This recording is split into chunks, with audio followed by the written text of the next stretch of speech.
पहले आप ये वीडियो देखिए। कृपया आप गुरुकुल में रख लीजिए ना। ऐसे नहीं कह रहे, सच्ची कोई परिस्थिति है, घर में हम नहीं रह सकते। का बेटा बता रहा था कि आप उसे पूजा पाठ भी नहीं करने देते हो।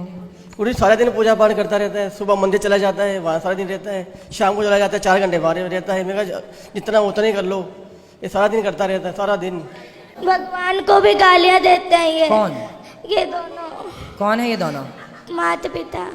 आपके माता पिता संतों को गालियां देते हैं? हाँ, भगवान को भी देते हैं। भगवान को भी क्यों गाली देते हो? संतों को कहते, प्रेमानंद जी महाराज को इतनी गालियां देते हैं कि ये कहाँ से आ गया पागल, इस तरह गंदी गंदी गालियां देते हैं। गुरु जी प्लीज रख लीजिए ना दास। नहीं, हम रख लेंगे। क्यों गाली देते हो संतों को? मैं तो नहीं देता गुरुजी, ऐसे ही बोली जा रहा है। ये माँ तो मना कर रही है आपकी। पढ़ाई छोड़ देनी जो इसको बोलते हैं भाई। हैं? ये पढ़ाई छोड़ दी है ना, जब इसको बोलते हैं हम भाई बेटा पढ़ाई क्यों छोड़ी तू। हाँ, तो पढ़ाई आपने क्यों छोड़ी, अब ये बताओ। मैंने इसको ऐसे बोला था बेटा तू 10वीं कर ले, जब मर्जी तू जय वृंदावन में जाके तुम्हारा एडमिशन करवा लेना। ठीक है। बस ये बात कही थी इसको। ये ना 6वीं क्लास पूरी भी नहीं की है अभी भी, और इसने छोड़ दी पढ़ाई। बात कराओ। पूछो इसको। भक्ति करना बहुत अच्छी बात है, लेकिन अपना कर्म भी तो जरूरी है ना बेटा। पढ़ाई लिखाई भी जरूरी है। पहले पढ़ाई लिखाई कर लो और पढ़ते लिखते फिर भगवान का चिंतन भी बना रहे। गुरुजी आपने कल कथा में कहा था कि एक बार सबको दो 3 बार सबको मौका दो। हमने बहुत बार इनको मौका दिया, फिर आपने कहा था उसका परित्याग कर दो। इसलिए दास ने ये निश्चय लिया था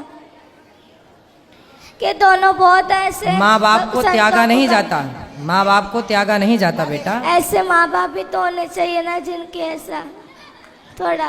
तो ये माँ बाप अच्छे नहीं हैं? ये ना भक्त संतों को, दास को जो मर्जी कह दो पर संतों को कुछ ना कहो। वाह, बच्चों को गुरुजी पढ़ने के घर लिए। में मांस मदिरा खाते, तकलीफ तो होती आपकी माँ है भी ना। मांस खाती है? तो सब खाते हैं घर में सारे। पूरा पूरा पूरा घर बदबू से हो जाता है। पूरे घर में बदबू लाते हैं। कहीं कहीं उसका सिर पकाते हैं, कभी उसके हाथ पकाते हैं। बहुत कष्ट होता है दास को। देखो बच्चा रो रहा है और तो मुर्गी खा रही हो मैया। प्लीज गुरुजी रख लीजिए ना दास। रख लेंगे बेटा। अभी रख लीजिए ना please। ठीक है, अभी रख लेते हैं। ठीक है, ठीक है, अभी रख लेते हैं। तो मैया मांस क्यों खाती हो इतना ज्यादा कि बच्चे देखिए बच्चों के देखो इतने। आप लोग ना जो हत्या करते हैं, बच्चे कोमल होते हैं, बच्चे किसी का दर्द समझते हैं। आप लोग बताइए, बड़े होके किसी का दर्द नहीं समझ रहे हैं। माइक दीजिए पीछे। मांस खाने वाली मैया से बात कराओ। मैया खड़ी हो जाओ। हाँ जी। क्यों इतना मांस खाती हो कि बच्चे देखिए कितना उनको मन में कितना बैठा हुआ है डर। गुरुजी क्या करे, घर में जो खाते हैं सभी खाते अरे तो हैं। सास ससुर भी खाते हैं। अब ये जो है घर में स्थिति है वही चलेगी। तो सब मूर्ख हैं तो तुम भी मूर्ख रहोगे। गुरुजी ये कहते हैं कि है ना नरक भोगना तो भोग लूंगी, पर मैं मांस खा के रहूंगी। पर ये है ना, ये कहते हैं कि है ना तू जो मर्जी कर लेंगे, जो मर्जी मुझे कहते मैं खाऊंगी, तू क्या कर लेगा, तेरा जिस मर्जी के पास ले जा, पर मैं तुझे कहीं मैं छोड़ूंगी नहीं कभी।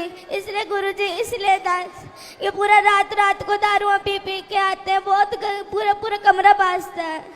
3 कमरे हैं ना घर में, 2 ही कमरे। इस कमरे में दादाजी पीते हैं, इस कमरे में ये, तो बहुत गंदा लगता है। एक कमरे में दादाजी पीते हैं, एक कमरे में पिताजी पीते हैं। अब कैसे कोई भगवान का नाम जप ले, तकलीफ तो बदबू वाला पूरा हो जाता है। अब दादाजी तो कुछ देर बाद टपक ही जाएंगे। तो आप लोग तो अभी हो, तो आप लोग क्यों पी रहे हो शराब? बच्चे को जब पसंद नहीं है तो बच्चे की खुशी के लिए। दास भक्त नामा वाले सुनता है तो भक्तों को गालियां देते हैं। ये क्या लगा लिया, ये बहुत गंदी गालियां देते। दास से बर्दाश्त नहीं होता। जैसे हम अपना आप लोग यदि ठीक हो जाओ तो दादा दादी की तो छोड़ दो, हम अपना अपमान सह लेंगे, पर हमारे बच्चे देखिए माँ बाप बच्चों की खुशी के लिए क्या नहीं करते। और आपका बच्चा कितना अच्छा है कि आप लोगों को शराब मांस से दूर रखने की कोशिश कर रहा है। देखिए बच्चा अपने माँ बाप से स्ट्रगल कर रहा, लड़ रहा है कि छोड़ दो हर बुरी चीज को। और आप लोग आपके घर में कोई संत का जन्म हुआ, वो संत भाव में है, और आप लोग समझ नहीं रहे। पता नहीं कौन से राक्षस हैं आप लोग। गुरुजी वो जो इन्होंने, मैंने सुना हमेशा कहते पिताजी छोड़ दो ये पाप है, तो कहते तू मुझे आदेश देने वाला कौन है, तो मैं तुझे आदेश दूंगा, तू थोड़ी दे सकता है मुझे आदेश। मतलब बाप हो तो बेटा सही भी बताएगा तो आप उससे गलत सिद्ध कर दोगे। अरे भाई बाप हो पर हो तो गलत ना। बाप हो पर बाप होकर भी तुम्हारी जितनी बुद्धि उसके पास है उतनी तुम्हारे बाप के पास नहीं है बुद्धि। तुम्हारा बाप भी अनपढ़ मूर्ख 1 नंबर का जो शराब पीता है। गुरुजी सारे घर में बड़े पिताजी नीचे से लट्टू होकर के गिर गिर के नालियों में पड़ के आते हैं, बहुत गंदा लगता था इसको। सही है। रातों रात लड़ाई। तुम्हारे वंश में कोई बहुत बड़ा पुण्य था किसी का कि ऐसा भक्त का जन्म हो गया, वरना तुम सबको यही बचाएगा नर्क जाने से, वरना तुम सीधे नर्क की टिकट। गुरुजी घर में बहुत गंदी गंदी गालियां निकालते हैं ये सारे, लड़ाई अपने भाइयों से लड़ाई करी हुई है, सबसे लड़ाई करते हैं ये, और बहुत गंदी गंदी गालियां निकालते हैं ये।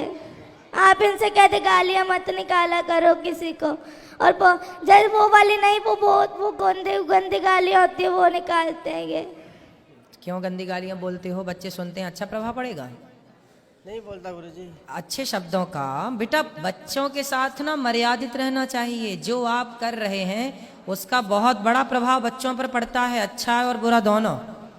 इसलिए थोड़ा माँ बाप को ना जिम्मेदारी से रहना चाहिए। और शराब छोड़ देने से क्या आफत आ रही है आपको? मांस छोड़ने से क्या भूखन मर जाएंगे आप? हम तो नहीं खाते मांस, वो भी नहीं खाता बच्चा आपके घर में, खाता है मांस? लहसुन प्याज भी नहीं खाता ये तो। फिर जब वो आपके घर में रह के जिंदा हो सकता है, रह सकता है, तो आप लोग कौन से मर जाएंगे नहीं खाएंगे मांस? तो